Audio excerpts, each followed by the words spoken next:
I want to tell you a story. Not as a lecture, but more like a locker room talk. The kind that hits your chest a little because you know it's true.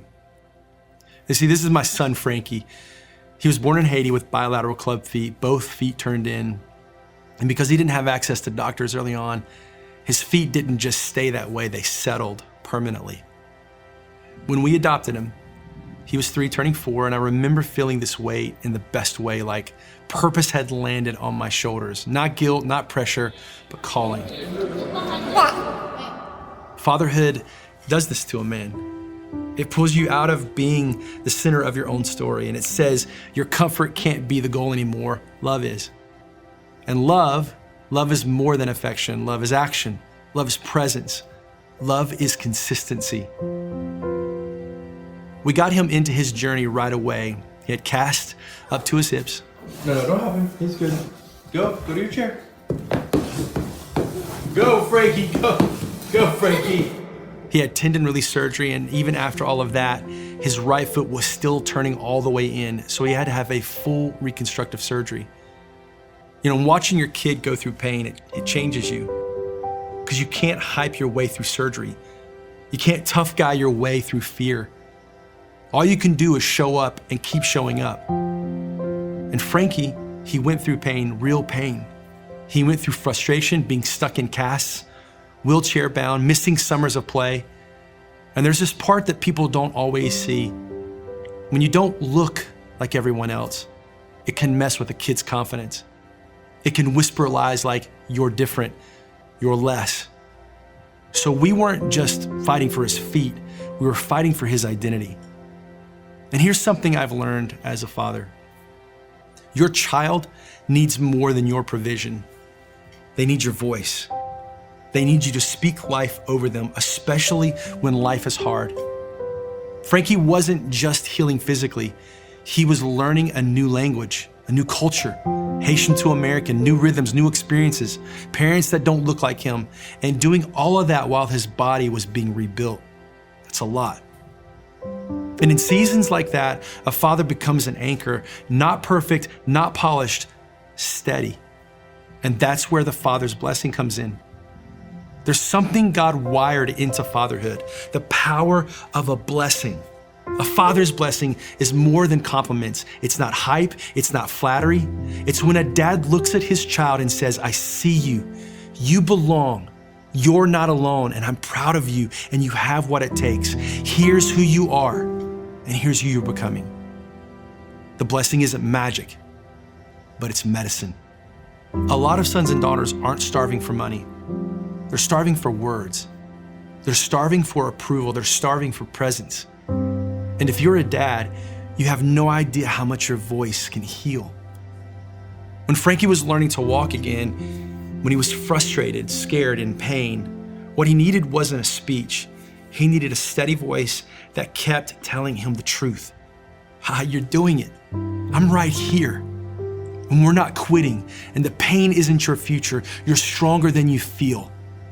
Because fathering is sometimes this. You lend your child your strength until they can find their own. I'll never forget going to Haiti for the first time in 2006. Something got into my blood there that I just couldn't shake it. You fast forward to 2010, my wife and I went back to serve with an organization we partnered with. And we met a little boy named Rivaldo. And Tanya knew in her heart that he was ours. He was our son. She pursued him relentlessly, and I was a little slower because I didn't want my heart to be broken if it didn't work out. But God made a way, and we became his parents. And a few years later, we wanted him to have siblings who looked like him and were from the same place. So we started the process in 2016, and by 2019, they were in our home. Sons, yet lost. And it was hard. Ups and downs, learning curves, but we kept pursuing hearts. We kept choosing family. We kept doing the work. And I realized adoption wasn't just changing their story, it was changing mine. Because that's what purpose does.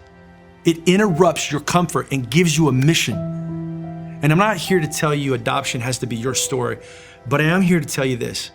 You do have a purpose, and your purpose will always involve people. You have a business, people. You get married, it affects people. You have a family, people. And a lot of us feel bored, stagnant, not because we're lazy, but because we're disconnected from why we're alive in the first place. And for men, purpose lights something up again. Mission brings clarity. Responsibility becomes meaning. In our home, we live by the code. We show up, we don't quit, we do the work, we lead with love, and we trust God's plan. Not perfectly, but intentionally. And a part of lead with love is learning to bless your children with your words. Now, some of you are hearing this idea of the Father's blessing and speaking things over your child. And you think to yourself, man, I didn't grow up with that, or my dad didn't say those things to me. Or we don't really talk like that in our home, or my kids are older and it's too late. Here's what I would say. No, it's not. You can start the rhythm today, and if it feels awkward, start simple. Start with a text.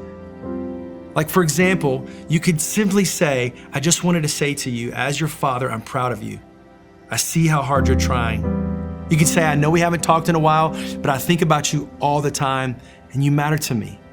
Or you could send a text that says, I don't always know how to say it, but I love you, and I'm grateful you're my son or you're my daughter. And if you've been distant, or you've been harsh, or you've done the damage, listen, don't hide, don't avoid, don't let pride keep you from healing. Go do the work and get help, find healing, own your story, but also send the message that says something like this: I know sorry doesn't fix anything, and I'm not trying to fix this in one message, but I want to start the work of restoring our relationship. I want to listen, I want to learn, and I want you to know that I'm here. That text won't solve everything, but it can open a door. And sometimes a door is all a relationship needs to start breathing again. As you're watching, you're seeing Frankie's journey: surgery, casts, wheelchair, a walker. And then the moment that still gets me is seeing him run. To see him go from limping to running, from pain to freedom, from restriction to a soccer field, that will be one of the greatest joys I'll ever experience as a father. And yeah, the surgeries matter and the doctors matter, the therapy matters, but I'll tell you something else that matters: the blessing, the steady voice, the presence, the Father saying, you're not alone in this. Because a father can create healing in his son and his daughter, not just with what he provides, but with what he speaks over them. Many of you watching, you've built businesses, you've built kingdoms, but at the end of your life, those kingdoms that you've built won't matter. The only thing that matters is the time and the effort and the presence you gave to the ones that you love the most. So here's the invitation: man to man, father to father. Go bless your kids. Put your hands on their head and pray if you can. Speak words that build, not words that break. Call out who they are, not just what they've done wrong. Be the steady voice they can hear in the hard places, even if they're older, even if it's been a while, even if you've messed up.